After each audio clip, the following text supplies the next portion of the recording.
Are be a relation on the set of real numbers defined by a R b, मतलब a related है b से तभी और तभी mod a minus b is less than or equal to 1 then R is, कह रहा reflexive होगा, anti symmetric होगा, ट्रांजिटिव होगा, इक्विवेलेंस रिलेशन होगा। ये ध्यान दीजिए, गौर करें। देखो हमने आपको बताया था कि रिफ्लेक्सिव का जो कंडीशन होता है, रिफ्लेक्सिव याद करो, रिफ्लेक्सिव में ऐसा कंडीशन होता है कि ए से रिलेटेड होना चाहिए for all a belong to X है, यहाँ सेट ऑफ रियल नंबर है तो सेट ऑफ रियल नंबर में तो रिफ्लेक्सिव कहलाता है। सिमेट्रिक में क्या होना चाहिए, सिमेट्रिक में ये होता है कि अगर ए रिलेटेड है बी से तो हमको मिलना चाहिए बी रिलेटेड हो किससे, ए से। ट्रांजिटिव में जो होता है, ट्रांजिटिव में वो क्या होता है कि अगर ए रिलेटेड है बी से और बी रिलेटेड है सी से तो ए को रिलेटेड होना चाहिए किससे, सी से। ये तीन कंडीशन हम लोग देखते हैं, इन्हीं तीन पर पूरा आपका काम चलता है, ठीक है। तो चलिए इसी पर चर्चा करते हैं, देखें क्या क्या कंडीशन ये सेटिस्फाई करेगा और कौन सा कंडीशन सेटिस्फाई नहीं करेगा। चलिए आइए जरा गौर करें। पहला देखो, क्या ये रिफ्लेक्सिव वाले कंडीशन को सेटिस्फाई करेगा, देखो रिफ्लेक्सिव वाले कंडीशन को सेटिस्फाई करेगा, मतलब अगर ए दोनों जगह सेम कर दें यानी कि ए तो देखो क्या ये कंडीशन को सेटिस्फाई कर रहा है, मॉड ए माइनस ए, और माइनस ए बराबर क्या, 0, और 0 से आप जानते हो बड़ा होता है 1, कंडीशन क्या है, फुलफिल है। अगर दोनों जगह हम सेम एलिमेंट कर दें तो क्या आएगा, 0, और 0 से बड़ा होता है 1 ना, कंडीशन फुलफिल, यानी क्या हो गया, रिफ्लेक्सिव हो गया। सिमेट्रिक के लिए देखो, एक छोटी छोटी बातें हैं, बस इसी को आपको बना के रखना है। आप देखो ए रिलेटेड है बी से तो इसका मतलब क्या हुआ, mod a minus b is less than or equal to किससे हो गया, 1 से, ठीक है। तो हम लोग ये डिफिनीशन जानते हैं मॉड वाला कि मॉड माइनस एक्स बराबर होता है क्या, मॉड एक्स। तो इसमें से अगर हम देखो माइनस कॉमन ले लें तब वो तो ये इसी के बराबर ही होगा, less than or equal to 1 है। तो यहां लिख देते हैं, सो दिस इंप्लाइज दैट क्या होगा, mod b minus a less than or equal to 1। क्यों, क्योंकि अभी हमने आपको बताया कि मॉड एक्स बराबर होगा किसके, मॉड एक्स के। तो देखो माइनस कॉमन आया था ना, ये हो गया। देखो जब पहले ये था तो ए रिलेटेड बी था, पहले बी हो गया तो इसका मतलब क्या हो गया, बी रिलेटेड टू ए हो गया, यानी कि ये सिमेट्रिक भी है, रिफ्लेक्सिव है और क्या है, सिमेट्रिक भी है, रिफ्लेक्सिव सिमेट्रिक है। अब देखो ध्यान दो, क्या ये ट्रांजिटिव होगा, ट्रांजिटिव ध्यान देने की जरूरत है, ट्रांजिटिव ध्यान देने की जरूरत है। देखो क्या ट्रांजिटिव होगा, गौर करिए ट्रांजिटिव, क्योंकि यहां लिख नहीं मिलेगा तो इसको कुछ हटाते हैं इसमें से। क्या देखो ये ट्रांजिटिव वाले कंडीशन को सेटिस्फाई करेगा। तीसरा देखो ट्रांजिटिव, ध्यान से देखें, क्या ये ट्रांजिटिव वाले कंडीशन को सेटिस्फाई करेगा। देखो मान लेते हैं ये रिलेटेड है बी से और बी रिलेटेड है किससे, सी से, तो क्या होगा, गौर करें, mod a minus b less than or equal to 1 होगा and mod b minus c ये less than or equal to क्या होगा, 1 होगा। तो मॉड ए माइनस सी के बारे में देखें तो लिख सकते हैं ना, a minus b plus b minus c. आप जानते हो, ये भी रिजल्ट आप जानते होंगे, mod x plus y is less than or equal to mod x plus क्या होता है, मॉड वाई। तो इसको क्या लिख सकते हैं हम लोग, देखो a minus b plus b minus c, और ये less than or equal to 1 है, ये less than or equal to 1 है, तो क्या हो जाएगा, less than or equal to 1 plus 1 equal to किसके, 2 के। इसका मतलब ध्यान दो, यहां से ध्यान दें इस पूरे रिजल्ट में कि ये जो आपको मिल गया mod a minus c is less than or equal to क्या मिल गया, 2, जबकि होना क्या चाहिए, less than or equal to 1। 1 और 2 के बीच में तो इनफाइनाइटली मेनी कंडीशंस आ जाएंगे, ध्यान दीजिएगा। तो a माइनस सी, अगर a माइनस सी 2 या 2 से छोटा है तो हम ये जानते हैं, हम ये नहीं कह सकते कि ये less than or equal to 1 होगा। तो इसका मतलब ये हो गया a does not related to c, ये सी से रिलेटेड नहीं होगा। तो देखो रिफ्लेक्सिव और सिमेट्रिक है तो इक्विवेलेंस तो नहीं होगा, ट्रांजिटिव तो नहीं होगा, अब बचा रिफ्लेक्सिव और रिफ्लेक्सिव है बस, क्योंकि और कुछ दिए नहीं है। एंटी सिमेट्रिक भी नहीं होगा, होता तो 2 ठू सही हो जाते, ठीक ना। तो एंटी सिमेट्रिक तो चेक नहीं किया, लेकिन अगर ए रिलेटेड है बी से और बी रिलेटेड है ए से तो दोनों बराबर होने चाहिए, तो ऐसा भी नहीं होगा।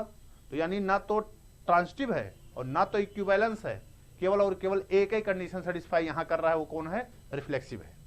देख लो एकदम सिंपल सा है, केवल माड के डिफिनीशन का प्रयोग है, ठीक है, माड के डिफिनीशन का। राधे राधे, जुड़ जाएं सब लोग।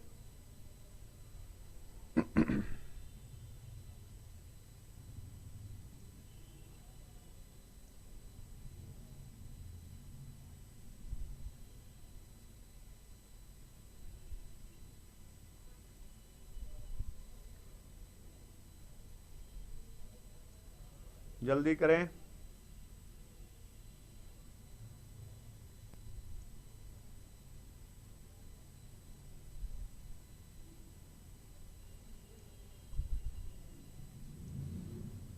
जल्दी करिए सब लोग, जल्दी करें।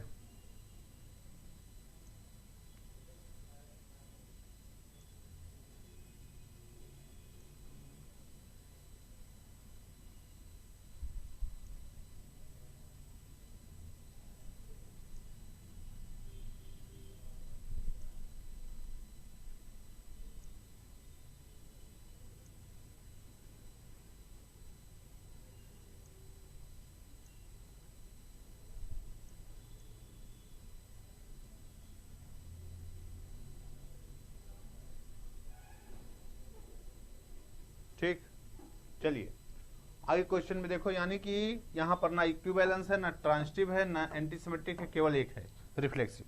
चलिए दूसरे क्वेश्चन पे हम लोग देखते हैं। दूसरा क्वेश्चन, लेट, इधर देखो, ये तो वैसे क्वेश्चन 41 होता है लेकिन 4 ही लिखा है, कोई बात नहीं है। कह रहे let R be a relation defined on N as follows this. N मतलब यहां समझो, एन को जो दिया गया है, एन मतलब सेट ऑफ नेचुरल नंबर दिया है। सेट ऑफ क्या दिया है, natural number, set of natural number. तो देखो फिर वही बात हमको देखना है। पहला, क्या ये रिफ्लेक्सिव हो सकता है, मतलब ए 2x प्लस वाई बराबर अगर मान लिया 4 ही है, तो क्या हम x और y को सेम कर दें तो क्या ये 41 के बराबर हो जाएगा। देखो x बराबर हम y कर दें तो कितना हो जाएगा, 3x बराबर क्या 4 हो जाएगा। केवल 3x बराबर क्या 4 होगा, किसी भी x से मल्टीप्लाई करें कभी भी 4 के बराबर नहीं होगा। इसका मतलब x कभी भी रिलेटेड नहीं होगा किससे, x से, तो नॉट रिफ्लेक्सिव। कुछ नहीं, एकदम सिंपल सी बात है, बस आपको लगाते चलना है। रिफ्लेक्सिव होने में दोनों जगह नंबर सेम होने चाहिए, नहीं होगा, ठीक है। अब देखो सिमेट्रिक क्या होगा, सिमेट्रिक पर ध्यान दो। सिमेट्रिक में अगर x रिलेटेड हो y से, मतलब कि अगर 2x प्लस वाई बराबर 4 है, तो क्या y प्लस ऐसे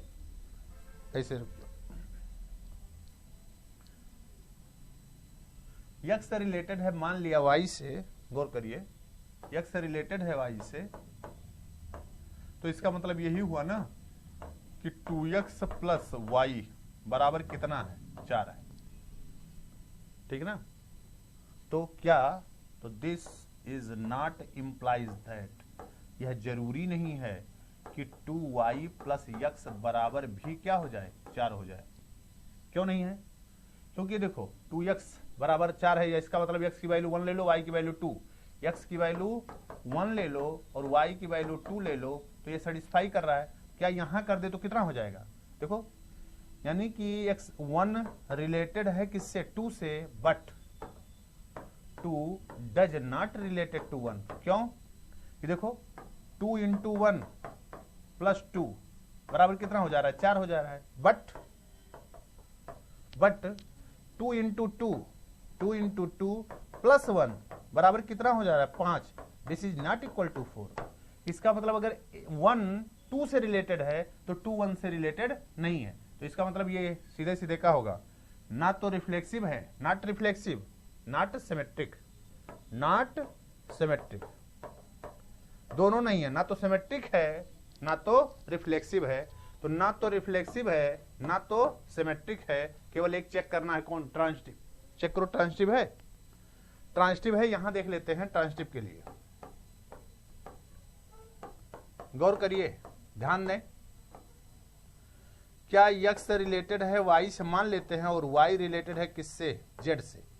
तो क्या 2x plus y is equal to 4 है और 2y plus z equal to 4 है, तो क्या ये जरूरी है? ध्यान दो, ये जरूरी नहीं है कि 2x प्लस z बराबर भी क्या आ जाए? 4 आ जाए।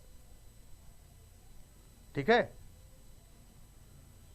ये जरूरी नहीं है। कह रहा है 2x प्लस y बराबर 4 हो और 2y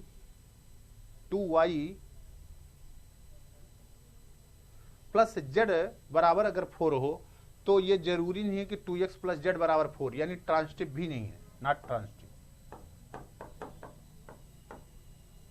ठीक है ना, ये ट्रांजिटिव भी नहीं होगा, ना तो रिफ्लेक्सिव है, ना तो सिमेट्रिक है, ना तो ट्रांजिटिव है, नन ऑफ दीज। ठीक है, ना तो रिफ्लेक्सिव, ना तो सिमेट्रिक, ना तो ट्रांजिटिव, यानी कि ये कोई कंडीशन सेटिस्फाई नहीं करेगा। ठीक है, चलिए आगे बढ़िए। कोई भी कंडीशन सेटिस्फाई नहीं करेगा। ठीक, ना तो रिफ्लेक्सिव, ना तो सिमेट्रिक, ना तो then range of R is, देखो जरा रेंज देखना है, जबकि R be the relation defined on N as follows. फिर से वही बात कि एन जो है ये सेट ऑफ क्या है? नेचुरल नंबर की बात कर रहा है, सेट ऑफ नेचुरल नंबर।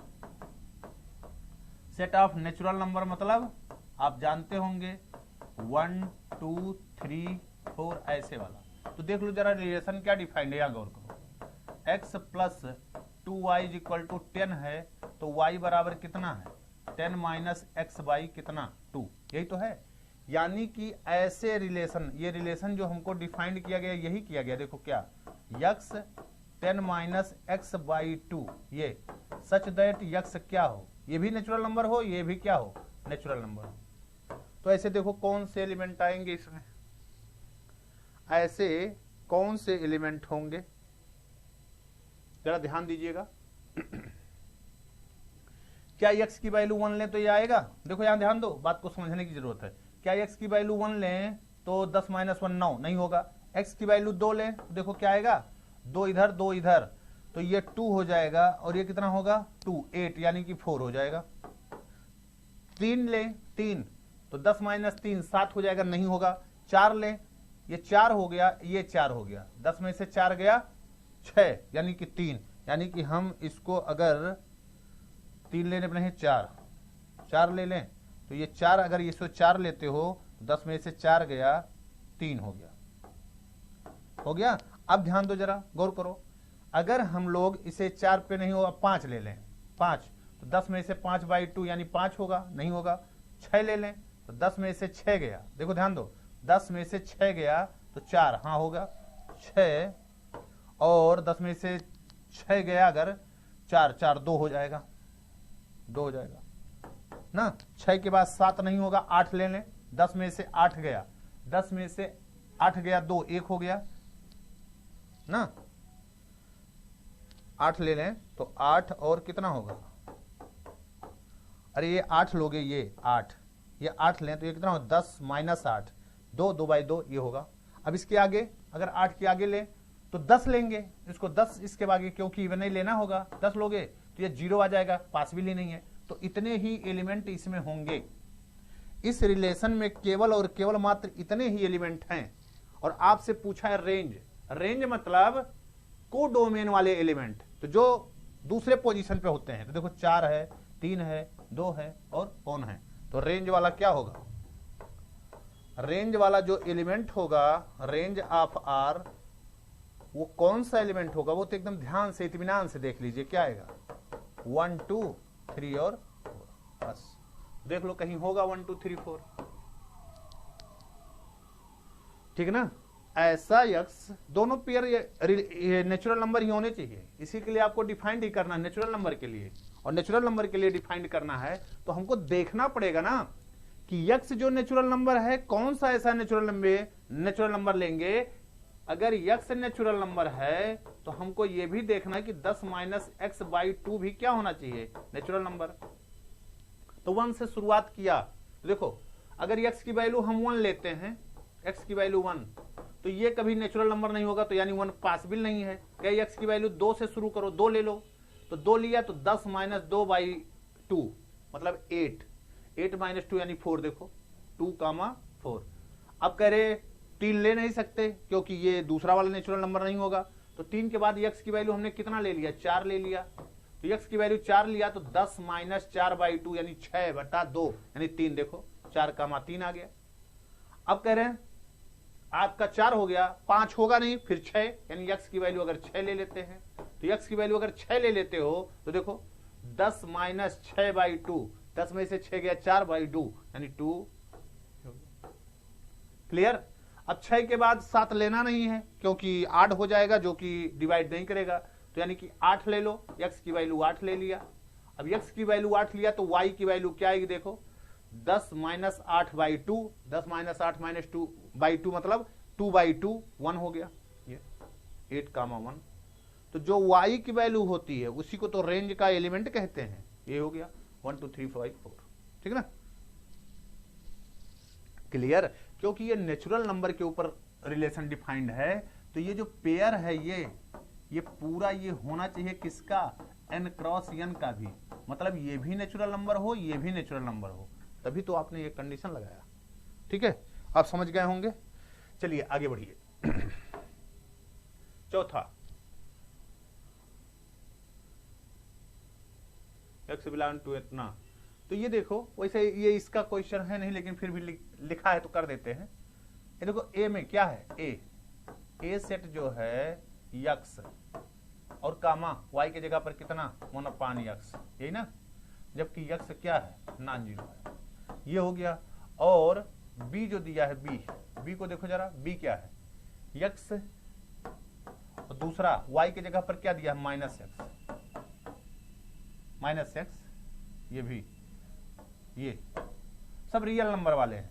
तो आप जानते हो ये पॉइंट x कामा 1/x और ये क्या है x कामा माइनस एक्स, दोनों में से क्या कभी कोई उभयनिष्ठ हो सकता है। x भले सेम दिख रहा है लेकिन आप स्पेस में दोनों पॉइंट को जब बनाओगे जहां 1/x आएगा वहां माइनस एक्स कर दिया, कहां से होगा, ठीक ना। तो दोनों में इंटरसेक्शन कुछ भी नहीं आएगा। अरे ये देखो ये पेयर है और ये पेयर है, ठीक ना, तो कभी भी कुछ भी एलिमेंट इसमें कॉमन नहीं होगा, तो ए इंटरसेक्शन भी हमेशा हमेशा क्या आएगा, खाली आएगा, कहीं ये टच करेगा ही नहीं। ग्राफ बना के ही देख सकते हो, y बराबर 1/x का ग्राफ बना दें और ये जो है x बराबर माइनस वाई का ग्राफ बना दीजिए, कहीं भी आपका इंटरसेक्ट करेगा ही नहीं, ठीक है। ये सेट वाला था, बीच में लिखा है, कोई बात नहीं। On the set A the relation R is, बताओ जल्दी से अगर कुछ लोग जुड़े हैं तो जल्दी कुछ जवाब भी दिया करें, बोला भी करो, कुछ जवाब भी दिया करें। क्या होगा बताएं, 5वें का आंसर बताएं क्या होगा, 5वें का, 5वें का आंसर, 5वां देखो सेट क्या है 1 2 3 4 ना। तो पहले आप पहले कंडीशन देखें कि रिफ्लेक्सिव होने के लिए डेल्टा में कौन कौन से एलिमेंट आएंगे, अपने आप देख लो,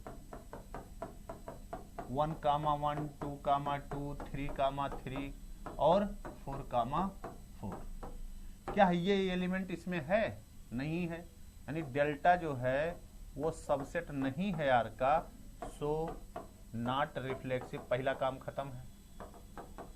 क्या सिमेट्रिक होगा, देख लो जरा, सिमेट्रिक देखो 1 3 है, 3 1 है, और करो 4 2 है, 2 4 है, हाँ है, 2 3 है। देखो 2 3 तो बिलोंग कर रहा है किसमें, आर में, but 3 2 does not belong to R, तो नॉट सिमेट्रिक भी है। बस ये तो आपको देखना है, सिमेट्रिक नहीं है, हो गया, सिमेट्रिक भी नहीं है, रिफ्लेक्सिव भी नहीं है, 1 1 2 2 1 4 2 2, ये देखो 2 का इमेज 4 है, 2 का इमेज 3 है, तो फंक्शन होने के लिए क्या होना चाहिए, एक पॉइंट का एक ही इमेज मिलना चाहिए। 2 का इमेज 4 है, ये भी फंक्शन भी नहीं होगा, यो काम खट गया। अब बचा आपका ट्रांजिटिव और नॉन सिमेट्रिक।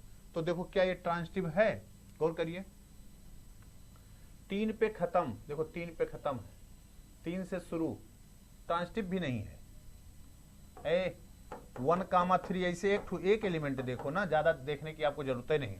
1 3 है और 3 1 आर में है, तो ट्रांजिटिव होने के लिए क्या होना चाहिए, इसका कंपोजिशन, तो 1 1 होना चाहिए आर में, लेकिन ये बिलोंग नहीं करता है आर में, बट तो नॉट ट्रांजिटिव।